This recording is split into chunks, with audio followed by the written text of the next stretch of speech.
Thank you for tuning in to FX Trend Tools. Since we do keep talking about trending indicators and which ones you might want to start using for your own style of trading, I thought it might be good to review how you can set up custom indicators. Actually rename them for each different time frame, and that way you don't have to go in and edit them every time you put them on a chart. Wanted to share with you how to do that real quick.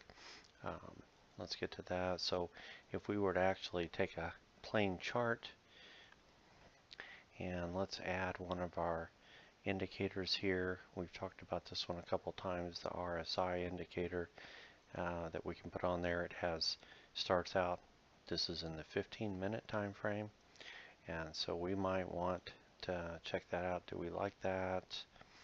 Okay, let's actually edit the indicator.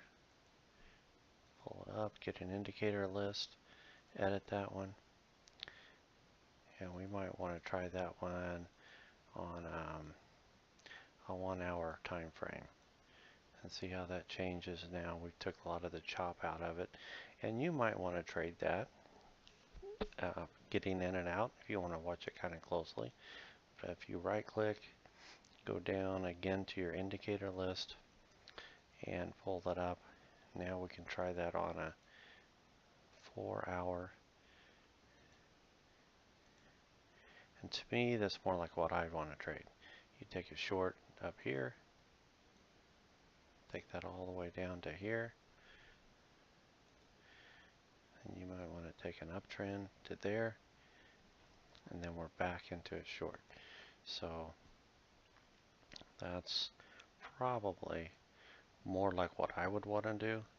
So in order to do that and not have to go in there and actually set that indicator up every time, what we can do, and first, one thing to know is you need to have the code for these indicators to actually edit them.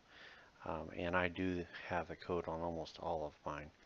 And what that means is if you look in your list of indicators, so if we go into MQL4, go to indicator list, you'll see almost all of them has an EX4 and an MQ4 file for each one. As long as you have both of those, especially the MQ4, then you can edit that indicator yourself.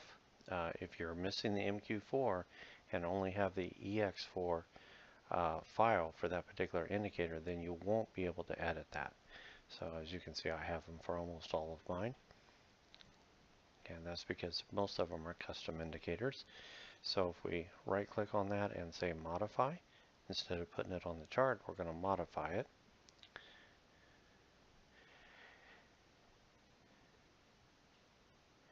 And here we go. And you can see I've modified a few of them already. So, but the first thing you want to do before you start modifying it, you don't want to change your original. So you're going to want to change the file name. So we're going to save that as, let's take out the multi time frame, because now this one's going to be a 240 time frame. And see how we just rename it. Now we can go out down in here and do a lot of things with it. We can change the colors if you like those. Maybe we want to change that blue to a red.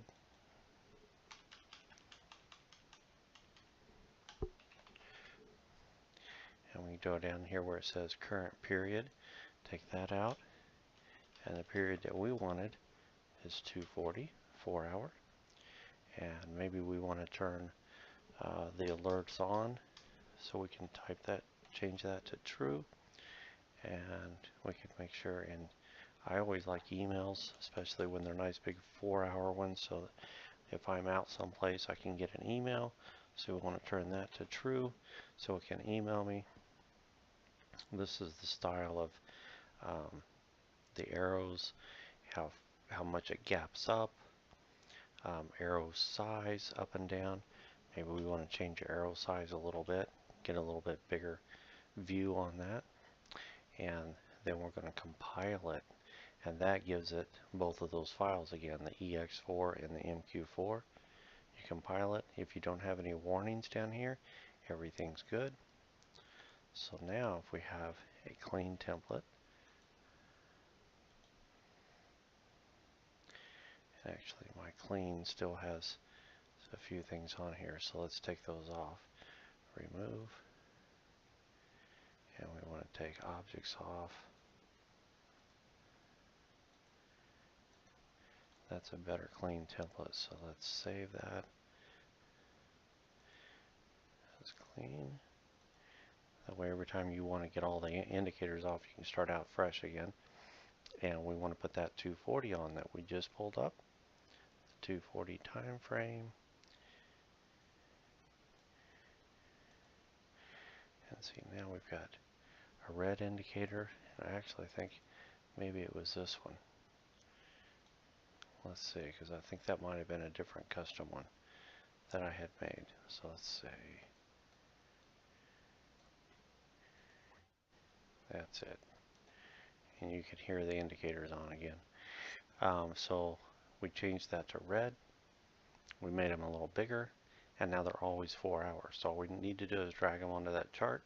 We don't have to go adjust it every time. And we might want to go down here to maybe a Bollinger Band indicator. Modify that one.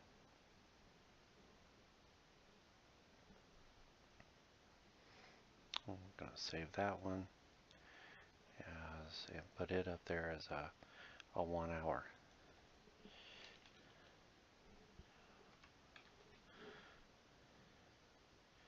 Save.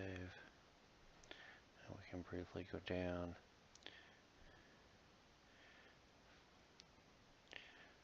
Should we get past all that information here? Time frame 60. Instead of, because it's not a 1, it actually goes by minutes. So we've got a 60-minute time frame.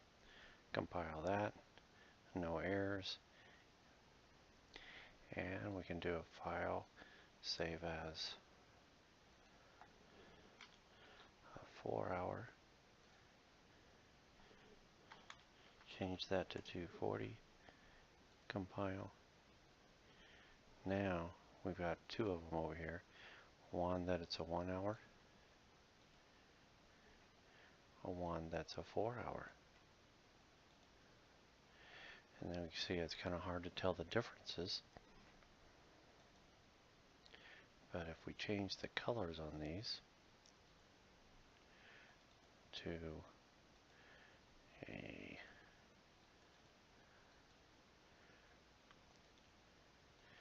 green and a red,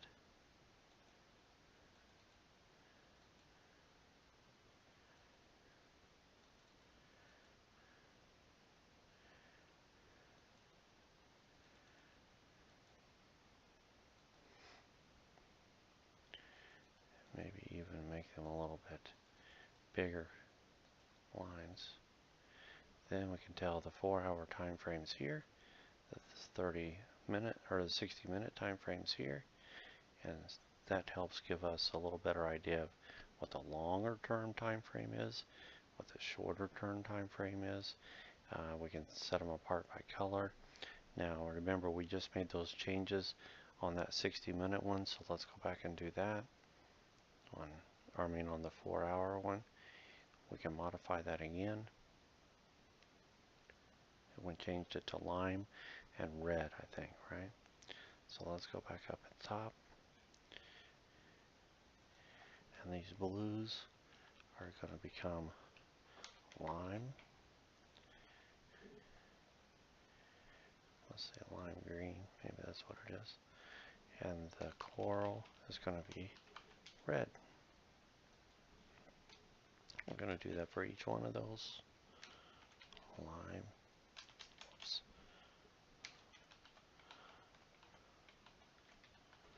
Green. And red. Lime. Green.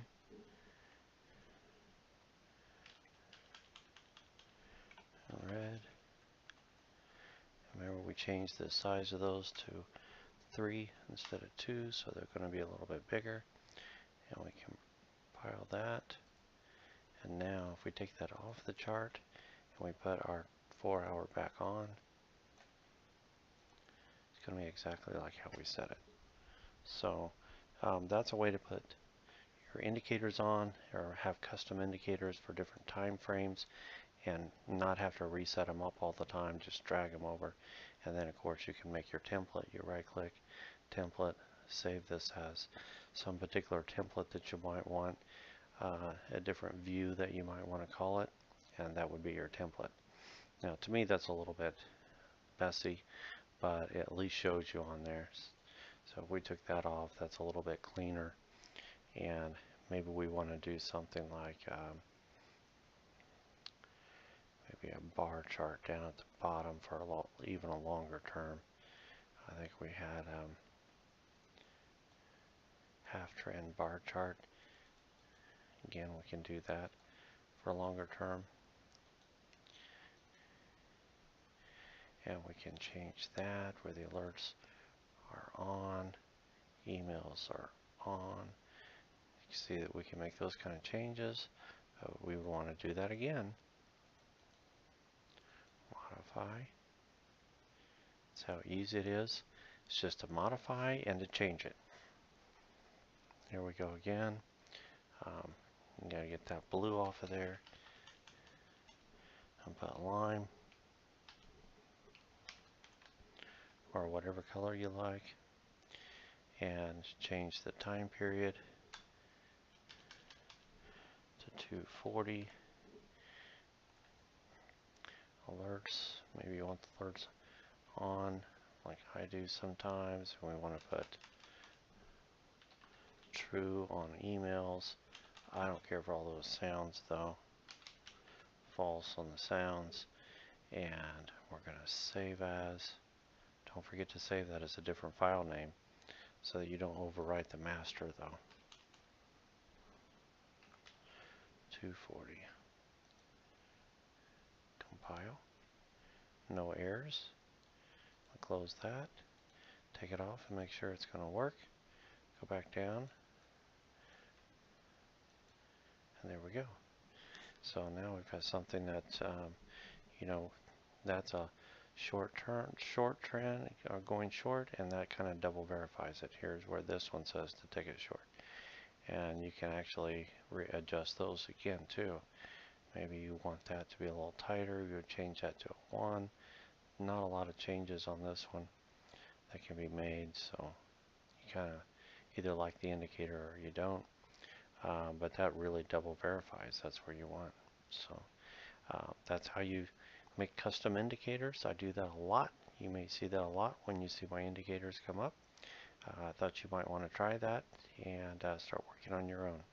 And I thank you again for checking us out. Watch for new upcoming videos.